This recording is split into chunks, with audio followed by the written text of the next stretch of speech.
Hi, this is Jack from Appliance Factory. I'm going to show you how to take the dishwasher racks out of a Samsung dishwasher.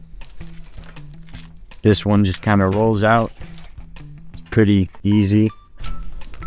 All you have to do is lift up on the front, kind of wiggle it, and you're out. And this third one, same kind of deal.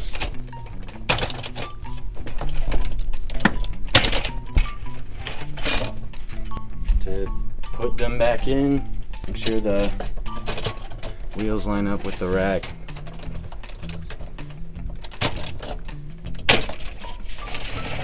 Should be good.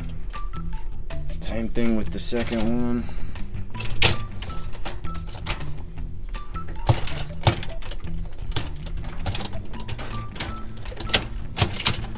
Should be good. And that third one just rolls back. That's how we take the dishwasher racks out of a 3-rack Samsung dishwasher. Thank you for watching.